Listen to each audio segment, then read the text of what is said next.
Welcome to Dark Sorcery. I'm Alfredo Martinez, and I have with me once again Traci Snow. Traci, it's good to have you back on. Hey, thanks. I'm glad to be on this again.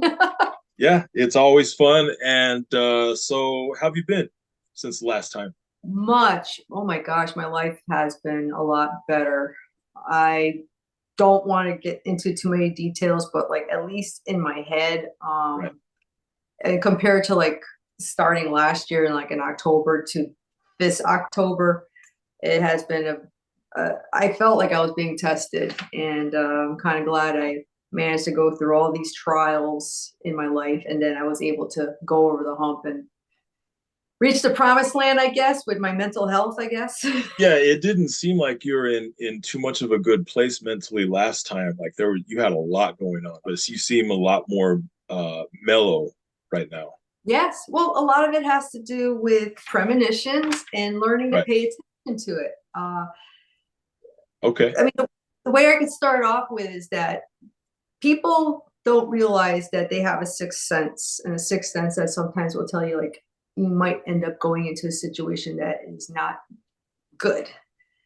Sometimes it's that gut in your feelings, sometimes it's a dream, sometimes it's just vibes, bad vibes, or just like when you meet somebody and that person just creeps you out. And these clues are very important to keep your life path, whatever it is, so that it's on this, I don't want to call it the straight and narrow, but you don't want to be detoured away from it, because you're going to end up wasting your time and energy battling whatever bad crap is like has like fallen on your path. Mhm. Um Yeah, so I it's go ahead. yes. No, I I was was going to just say, saying that premonitions can be something interesting, but go ahead with what you were saying. Sorry. well, I was going to start with two dreams, and then we'll go and talk about premonitions that I did not pay attention to, Mm. or because of um, because of the circumstances I was under. So, Hmm. but Yeah, first, go ahead. so I'm going to talk about my first one. This happened probably in the late 1990s, and this dream involved me being in a vehicle. I was with my second ex-husband along with my daughter, and we were driving in this old car or used car down going north on Interstate 91 near Springfield, Massachusetts. And just as we were driving up up the highway near the main buildings, when the skyline of Springfield, Massachusetts, a tornado hit, and it came from West Springfield, and it came across near the Memorial Bridge. But from my vantage point in this dream was that the tornado like went over us, and thankfully it never picked up the vehicle or anything. It went by, but oh my gosh, I was frightened by it. Mm. Um, and Now in real life, there was a tornado that took the same exact path in my dream. It did came from West Springfield. As it came across the Memorial Bridge, which spans over the Connecticut River, down the same part of Interstate 91 in my dream. And then it continued on destroying many, many historical buildings in Springfield, and continuing up into the Munson Palmer, the cities of Munson and Palmer and beyond. Mm. It was a devastating tornado. It was 40 miles long, and took 3 lives, as a matter of fact, which was very sad. But when I heard about the tornado, and I was at work at the time, and I actually went into the shelter. But afterwards, when I saw the devastation, I was like, I was glad that at the point in my life, I was not with my ex-husband, because in that dream, he's not that good of a person. So, Right. but it was still interesting. Just seeing that it took the exact same path, and I'm like, huh, interesting.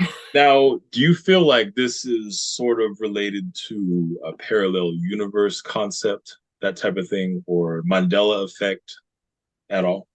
With me, I kind of view it more like people might experience deja vu, for example. They might be in a situation like, wait a minute, have I been here before, or had I had a dream, or Yeah. I do believe in parallel universes, but does it, I mean, how does it affect me right now? It can only Mhm. happen up here, like, the astral, the I call it the element of air. Mhm. Uh, where it Well, all happens. I think it's very much possible that that could have been related to some kind of Mandela effect or some kind of parallel universe. Like, take for instance, I believe in the Mandela effect. I mean, I remember just the other day, because so I remember like my 11th grade school picture. Um, Mhm. the guy said something to me, and I was saying something, and I opened my mouth, and they took the school picture. I was like this. But then the other day, I was at my mom's house and she was going through some old photos of mine and she came across my 11th grade picture and my mouth was closed and I thought, oh, wait a minute, that's not how it happened, you know, where Right, you notice that things are different and you're like, wait, I could have sworn it was different, you know. right. Yeah. No, So I don't really have those kind of situations, but then again, you never know as I get older. yeah, it tends to happen from time to time to me. And besides, like you mentioned deja vu, there are some people who believe that when you do have deja vu, your life path changes. Yes, yes, it's weird. And usually when I used to have deja vu, it's usually a good thing. And I usually equate it to being like on the right path. But I'll tell you, as I continue with premonitions and stuff, there was a point where I lost faith in everything, including myself and my beliefs. Mm-hmm. And feeling. Um, but let's go on with like my next one. This one's actually kind of Yeah. interesting. This is actually a combination of two vision-like dreams. Okay. The first, now the first one took place before I went on a trip to Poland in May of 2016. Mm-hmm. What happened in my vision was that I had this vision of my uncle. Now he passed away a while back, and I remember he came from it, and he was like in heaven, and he was with all these relatives I don't recognize, and he was like welcoming, and he. I can feel like the love coming from him and all the people that were from my past. And during that, while that was going on, I saw my current cousins and the ones that kind of like started coming into the picture as those who are going to help me in my life. And then Right. at the very end was one of my younger blood cousins. He's one of my first cousins. And he did not appear in the glowing light. He was actually behaving reptilian and snake like, and the colors around him were dark. And it's Mm-hmm. only because in that revelation at the very end was that he wanted you sexually. That was the vision. And So you then just when I kind of woke felt up, this? no, this was the dream. So when I woke up and I'm like, nah, that's my blood cousin. He's my first cousin. Right. He can't have those kind of feelings for me. I mean, they were intense. Uh So I went to Poland the first time in 2016, and I went with my husband, and I saw my blood cousin, and we had a chat, and I remember just before I left, he goes, "Are you coming back to Poland later this year?" And I go, I told him I have made plans for my July August vacation, and so he said I'll be looking forward to it.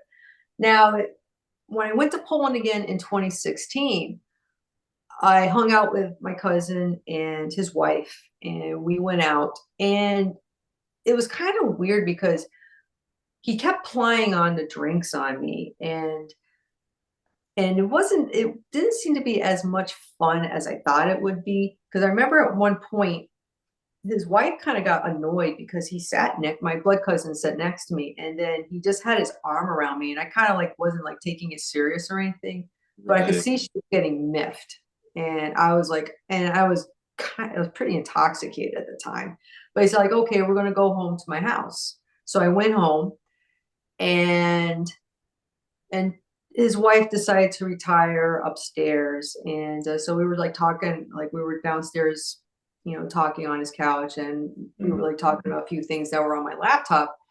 And then like he just like reached over and he started kissing me. And I was like, okay. And at first, and then he was like, do you want to go in the woods and see the foxes? And in my intoxicated state, like, I don't know if I can do this. And then I was like, wait a minute. I didn't say it. I was freaking out. And I was like, I need to go to my other cousin's house right now where I was staying. And he escorted me, and I ended up going to my room. But here was the weird part, is that on that night, I had the craziest dream. And in this dream, I had a vision of the part of Poland where my cousins live. They live very close to the Ukraine border. I had a dream that Poland was at war with Russia. And I saw, and in that dream, things didn't look good. The part of Poland where they're from the city called Rzeszów, and they're not that far away from the city of Łódź. Not in Polish it's Lwów, but in Ukraine it's called Lviv. And both of those cities had military bases with the Americans and NATO involved. And all I could remember what took place in that dream premonition was that part of Poland, something happened, and that my blood cousin ended up becoming a refugee. And that part of Poland was uninhabitable for some reason, whether it's through I keep getting poison or radiation. I could not figure it out. All I know was that everybody was leaving. There were people dying, and people had to evacuate for some reason. And as the dream continued, he ended up going into Sweden. And at Sweden, I ended up coming from the United States to Sweden to have him come and live with me, with his family. And during that dream, he was a lot older. I mean, he was gray. And in that dream, he was more like wondering, like, why am I doing this? It's like, there's obviously because everybody knows there was that incident that took place. And I just basically looked at him. It's like, we're blood, and whatever is past is past. You're coming to America. And that's where it left off. Now, when I woke up in 2016, in my mind, it's like, there is no fucking way Russia and Poland and Ukraine are going to be in conflict. Right. BS. No way. I couldn't believe it until it happened last year. And I wasn't the only one that had these weird dreams. There was like a few others that had like premonitions. And there has been worries that there probably might be a low level of either nuclear exchanges or certain anything like nuclear power plants that or areas that produce nuclear weapons or have something to do with anything uranium or plutonium. Yeah, definitely. I mean, the way things are going right now, it wouldn't surprise me if Poland got involved in conflict. But like you said, back then, there's no way. No one saw that coming. All the Slavs were getting along. Yeah. Until the United States did. I'm not trying to get political, but the United States and whatever its drive to kick Putin out obviously failed. I don't know who came up with these terrible ideas, but it's like, it's my people and 500,000. And here's something a lot of people don't know in the United States, because depending on where you're getting your information, but almost 500,000 Ukrainian soldiers died so far. Yeah, 500,000. I don't know the exact numbers, but I do believe that's possible. Oh no, it's been verified through many channels, but it's not talked about in the United States. But if you go to like other countries where they more blunt about the statistics, it's a 500,000 now. Yeah, I do believe that dreams can foretell things. Like, I do believe there's those dreams that's just random nonsense, and then there's those dreams where it's telling you things. And I believe if you pay attention, first of all, if you have the if you just know in your gut that it's true, then it's Yeah. probably true. But then you can also, like, take for instance with your dreams, you could probably, do some divination on them, whether it's a card reading or, dowsing rods or whatever divination method you use prefer, and then just verify. That's what I would do in my situation. But it is interesting that Yeah. these things tend to foretell. Mm-hmm. Oh, yes. Mm-hmm. So that was a good one. Now, I did have one instance about not listening to my gut. I remember I was mad at a few people when I was in college radio, and there's one person that what I did was I wrote letters to the dean of the school because I got kicked out of the first radio station I was at. Okay.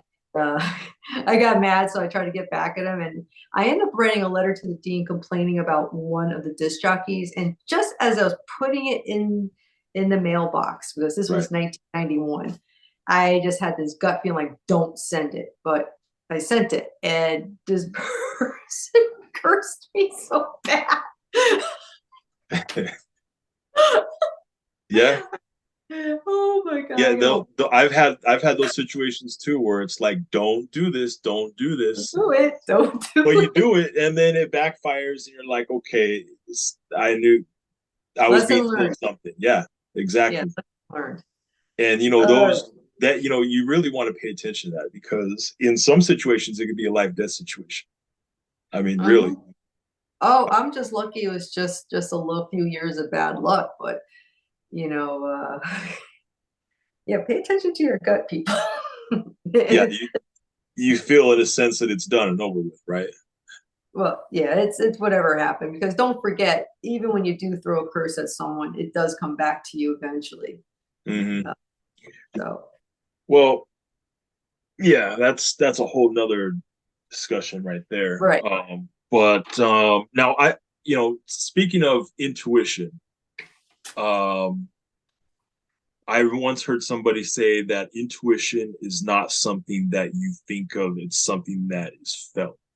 Like, if you have a premonition of something, or just something that tells you in your gut, like, you don't like, usually you don't think about something along those lines and then come to the conclusion, okay, I come to this conclusion. And then, no, you just automatically just know in your gut. You know what I mean? Just, what do you think about that?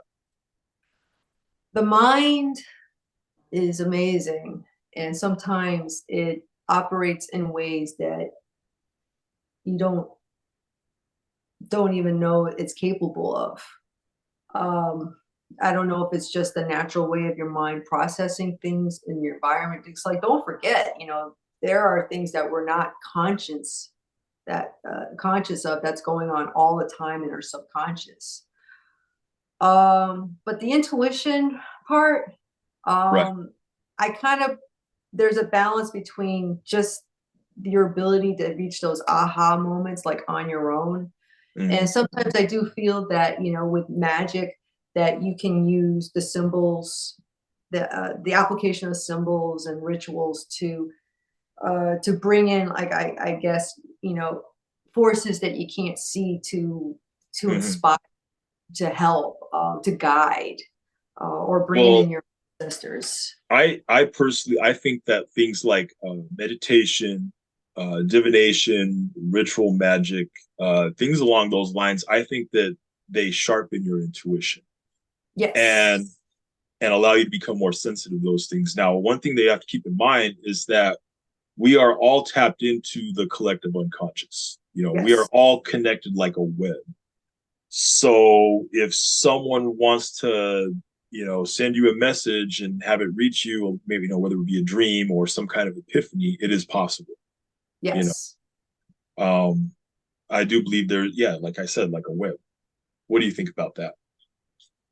Um, I mean, I do. I mean, like, don't forget, I also got out of a really bad funk during the last year, and Uh-huh. 2 years of BS before that. Yeah, and Um, things like that can cloud your judgment. oh, it, It, it did cloud. In yeah. the past, before that incident, I had pretty, outside my years during my early 20s. I don't want to say I skated, but I had like good premonitions or what you say, like your intuition. Like, for example, like I knew my husband was the one. Was the first time I drove up the driveway to his family compound. Mm-hmm. And I remember we passed by this, the driveway is long, and the front part of the driveway used to be a house of the original, one of the first owners of the property. It was this lady. She passed away at her house, but I remembered as I was going up the driveway with my present husband was that I heard a voice in my ear saying, "You're going to marry this guy." And I was like, huh? And I did end up marrying him. So that was. So was the voice sort of mental or was it audible, like as in someone I heard it right next it to was you? the woman's voice. Yeah, And yeah, go ahead. on the property too is that I don't see ghosts, I will hear them, or sometimes I'll feel them. But my stepson has, and several other people have said they have witnessed seeing a dead lady walking on the Mm-hmm. property. So it's not just me. So. Mm-hmm. Yeah, I've heard voices like that too. I mean, I've just been by myself and then just heard somebody just shout my name, like someone just in the next room, or you know what I mean. And it throws you off at first. You're like, wow, but then now I've just learned to accept it. As my path progresses, that becomes a little more common. Or sometimes I'm supposed to get up at a certain time in the morning, and I forgot to set my alarm, and then I hear a loud pop or a voice, yes. and then all of a sudden, and then I wake up and I realize I didn't set my alarm, but now I'm up when I'm supposed to be on. I say, "Oh, thank you for the awakening or for the alarm." Those pops are funny when you hear those. Yeah, it's like I heard like sometimes like a balloon pop. You know what I mean, in the room.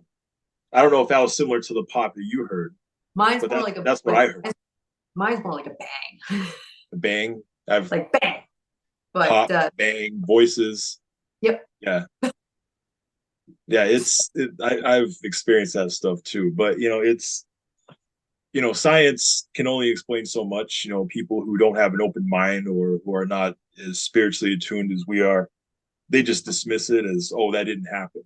Well, yeah, it did happen. So yes. How can you can't explain that. So there's probably a really good book out there explaining like the pop sounds and stuff, but who knows? I'm sure there's going to be people in the comments saying, "Oh yeah, I experienced this back in the day. This happened." So I think it's more common than people think. I think so too. I wish more people talk about it. You're not crazy. No, you're not crazy. And the thing is like I was saying, there's things that sharpen your intuition or allow you to become more sensitive to these things. Like, just like I was saying, ritual magic alone. If you practice that, things like that will start happening to you more often. Yes. But yeah, let's talk a bit about dark. Well, actually, do you have any more stuff on your list that you wanted to mention here? I know, definitely want to talk about like amulets. I have two quick stories about amulets. Okay, and, go ahead. The first one was a Key of Solomon pendant of Venus.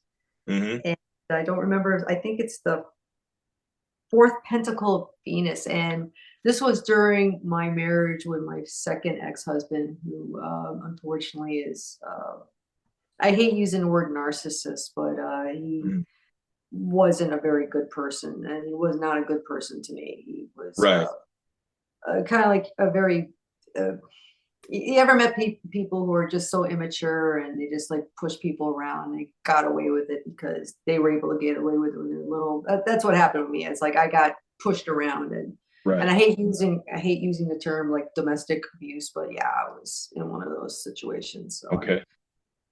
Like I said, the curse is crap. My 20s were terrible. They're really bad. Yeah. Now, the Key of Solomon, I actually bought this pendant when I was in Minneapolis, Minnesota, and I met this really cool guy. He did a tarot reading for me just to see where my relationship with my second ex-husband was going to go. And of course, it wasn't good. He's, at the very end was a picture of a king and a queen that are not facing each other. And I'm like, oh, that's my future. This is not good. But in regarding to the pendant, when I was back in Springfield, I was working back then. I was homeless. I got stuck working at a strip club. Okay. Oh my God. I fucking hated it. Why'd you hate it? I hate it because for me, I felt vulnerable, and it was like I just don't. I didn't feel like I knew how to. If I was a professional actor or actress, and I kind of knew what kind of mindset I was supposed to have, I just had no preparation for it. It's like it's just not your steam, basically. No, it's not my thing. It's I have nothing against it. It's just that you have to have the correct mindset to survive in that industry. So, but I was working there, and I was with, of course, back then he wasn't my husband. Back then he was just my boyfriend at the time. This is the second one. And I got into a really bad fight. Actually, I talked to him on the phone, and he was drinking, and he had one of his friends, and he was just talking smack to me, and I kind of threatened, like, oh, I'm going to have someone have a talk with you about your behavior. And he's like, oh yeah. And then he ends up going to the strip club where I was working, and then he pushed me against the wall in front of everybody. It started like, I don't know if he was I don't remember he was hitting me or what, but I remember like they kicked him out. Well, yeah, and I remember being so upset. Like when I went into the dressing room, I had that amulet on me. Now, the thing with the amulet is that it's supposed to bring in people who are long gone. And I just remember looking at it, and it was like, I just memorized the image, and it let it burn into my subconscious. And I said, like, someone can help. Like, I need help right now. And I remember like this weird ringing took place. And I just heard this ding, almost like being on an LSD trip or something. It's like this weird sound. And then after that, my ex-husband and his friend came back to walk me home because this part of Springfield wasn't exactly safe. And they both got into a fight with some people from a cop bar, and he ended up cutting this guy on the head with some blade he found like on the street, and his his friend, and they both got arrested, and he got charged with mayhem. Went to jail for 2.5 years. But wow. But I remembered when he saw the pendant, and I'm like, yeah, I asked this for help after you hit me. He took it. Yeah, they do have power. Yeah. And that should have been a warning sign. I should have left them. That's why, yeah. So. Well, that's cool. It's a good thing you had that on. I mean, especially at that night. I mean, not to say that nothing, would have came to save you or anything like that, but it just created a series of events. Right. Because there was something trying to have him away from my life. I mean, I have a daughter with him, so go figure. But the second story, I had another amulet. This one I bought. I don't remember where. I don't know if I bought this at a fairground or when I was in my travels, but it was a Navajo symbol of a yay or a yi. I'm not sure exactly how to pronounce it, but if you've seen Navajo tapestries or artwork, it's usually a figure of a person in the shape of a rainbow. The body is like bent like a rainbow, and like the head will be on one end and the feet on the other. But that was the symbol, and mine was a female one. Okay. And now this will tie in with this one individual who caused all the problems in my head. And this took place in 2021, right near as COVID epidemic was starting to wane. And it was like near the end of August. And this person I was friends with, I honestly thought he was like my twin flame or something, because when I first met him, we kind of hit it off. I had no idea how bad his alcoholism was, right. His substance abuse. And what I was going to do, I was going to bring him to Massachusetts to go to the Veterans Hospital in Leeds, Massachusetts, so he can get treatment for because supposedly he wanted to get help for his alcohol and his drug abuse problems. Right. And he was homeless at the time in Alamosa, Colorado. So I said, like, hey, I'm going to buy you a plane ticket, and I want you to fly in, and we'll see if we can get you dropped off at the VA hospital. I was in a car, and I remember I parked on this hill in Amherst, Massachusetts, like this little quiet little nature reserve or something. It was really nice. And I remember I was in the car, and I processed the airline ticket so he can fly from Alamosa to Denver, then Denver to Hartford, Connecticut. And I remember just as I finished, the amulet on my chest, all of a sudden I felt like this bolt of lightning hit me in the heart. Yeah. Interesting. Yes. And I'm like, I held it. I'm like, are you trying to tell me something? And I took it to heart, and I'm like, no, I'm helping this person. It's like, but it felt like I was going to experience like some of the worst heartache in my life. It was a premonition. And sure enough, when I brought this jackass over, mind you, before he came to Massachusetts, like for the entire year, when I first met him in Colorado, to that point in Massachusetts, I never dealt anyone who had a substance abuse problem was so manipulative. I mean, I thought my second ex-husband was bad. There was the part I hate about him now is the fact that he constantly uses God and prayer, and then he would mix in with some Luciferian magic later on. And I kind of got sucked into this weird mindset that he had. And because when he was here, he was like trying to get me to leave my husband. And he was quite convincing. He almost succeeded, because what he did was it was slow and methodical. This guy was very smart. I swear to God, he's like Mensa level intelligence, and I didn't see it coming. But what he was doing was that he was love bombing me, while he knew that me hanging out with him was pissing off my husband because I'm constantly helping him. This wasn't like a sexual relationship or anything. It's just that this guy just made me feel like I was the most important thing in his life, and that he was constantly ingratiating me with compliments and thanking me all the time. But yet he was very strategic in what he was doing. Yes. Yeah. And what he wanted me to do was get him a place for him to live. And for some reason, subconsciously, it's like this, why can't you just go and file an application with housing here in Massachusetts, like public housing or something, which I did actually end up bringing. But the part that has always upset me was that we used to have a routine where we would pray like 2-3 times a day, and we would do Bible readings, and then sometimes we'll just smoke out and just like spend time and just like, and he would invoke Kinkashala or whatever and stuff. And I used to be like touched by it, it's like, oh, this is cool, but the thing is that his primary purpose was that his goal is always to get loaded or to get drugs.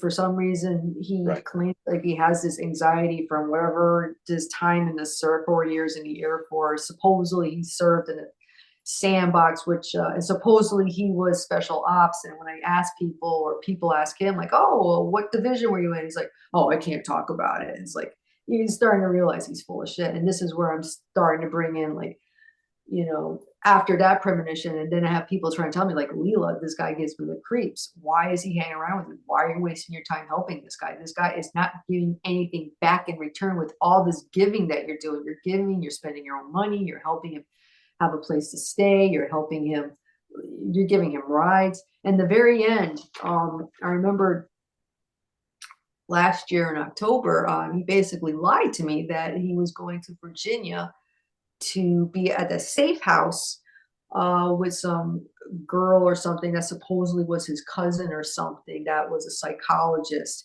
And I guess what really happened was, and like I said, I can't really verify it, but he ended up moving in with this girl, and he was pumping in all this information to this young.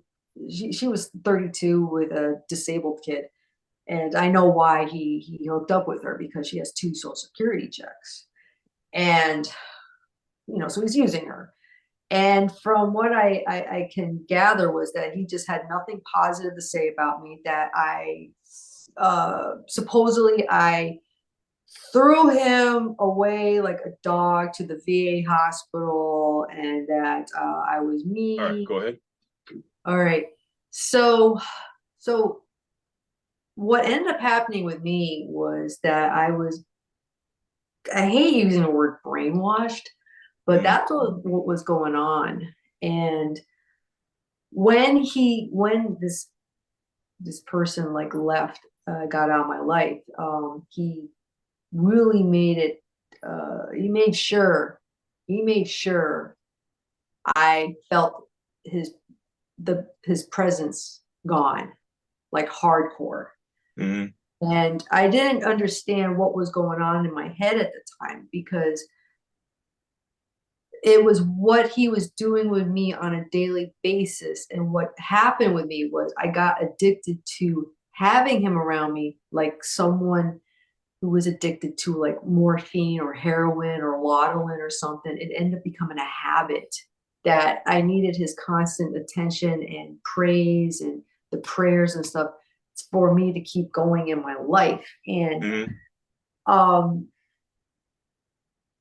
when he left, I was a mess, and I almost contemplated suicide, because I was kind of like his caregiver. And like some people say, like, oh, you were like in this toxic relationship. And I go, yeah, but even if you're in a toxic relationship, you could still like see for what it is. And like, why am I still feeling like what am I missing?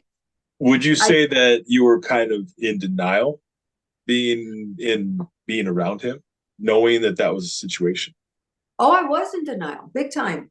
Really, because don't forget, when I first met him, the disease that he had, his alcoholism, wasn't as bad, and it was and that like when I met him in 2021 on Thanksgiving, and then there was this whole year that we didn't see each other. Yeah, it was like almost a whole entire year. So from November until September 1st, I didn't see him. And then he flew in. So it was that time, and he was getting progressively worse. He ended up getting hospitalized the following Thanksgiving when he was in Massachusetts, because he ended up developing sepsis. And not sepsis, I'm sorry, edema. And his swelling was so bad, like I couldn't believe it. Like the first time they tapped him, they took out like maybe a total of 5 quarts of body fluids. Yeah, I mean, he swelled up, his legs swelled up, his calves, his thighs. I mean, it was bizarre. It's a good thing that you got away from him, because that probably would have affected your spiritual walk as well. It did. Yeah. But in conclusion, I think what ended up helping me snap out of it, I'm going to give Adam Percipio some props on this one, because he recognized it for what it was. At first, he was kind of taking this, because they're also friends. In fact, Adam and this guy were friends for a long time before Adam got to know me. And he was actually kind of confused, like, why am I not snapping out of this? And then he finally said, like, okay, I'm going to put you in this deep trance thing. And I kind of explained all the details and stuff. And then he's like, Leela, you are acting like someone that's in a cult. And he kind of helped me get deprogrammed. And I'm very grateful. This was like one step. I mean, he did a good job, but once you get to know Adam and get to talking to him, you realize that there's a whole nother layer that is not shown to the public, that this guy is super intelligent in certain areas. So I definitely see what you mean. Yes. But what ended up really snapping me out of it was I ended up meeting this other person, like, and what he did was he kind of helped me boost my confidence again in myself. Because what and testimony to my new way of thinking was that I ended up during Halloween night of all nights, on Halloween night, I ended up getting these weird series of messages on one of my profiles I've made of him on Facebook, like a parody account. Right. And this girl was, I don't know if it was him or his present girlfriend, wife, whatever she is, and they were just attacking me. And I was like laughing because the first thing they said was in their attacks was, "You need to leave him alone. He has a family now. Don't you understand that they're all sick and they're in Kansas right now with these problems?" And I'm like,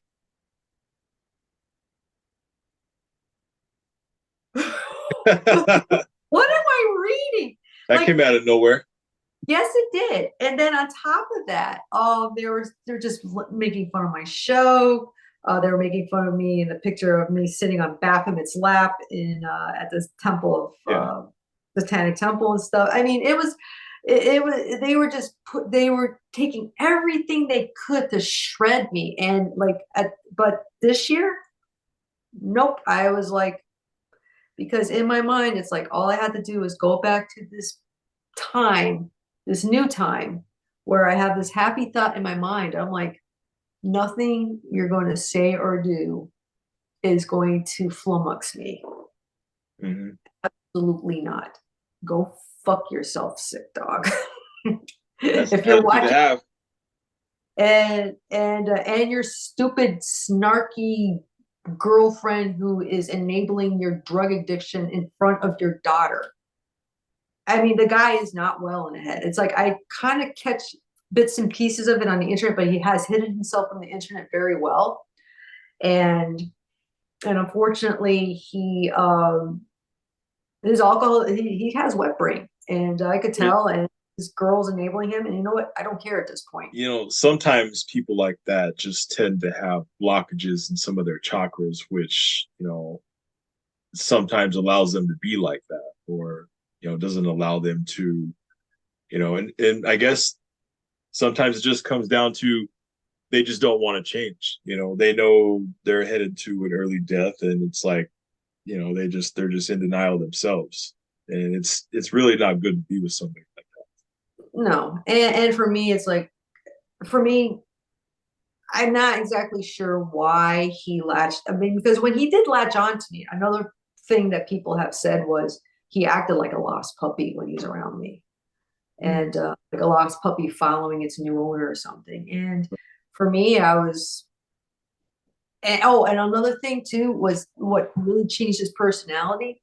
Even though we were anti-vaxxers, he ended up taking testosterone shots at the VA hospital. I never understood why. that. Huh. And that's when he went cuckoo. Really cuckoo. Interesting. So yes. Interesting So story. Well, but so for anybody who, this is like a word of warning.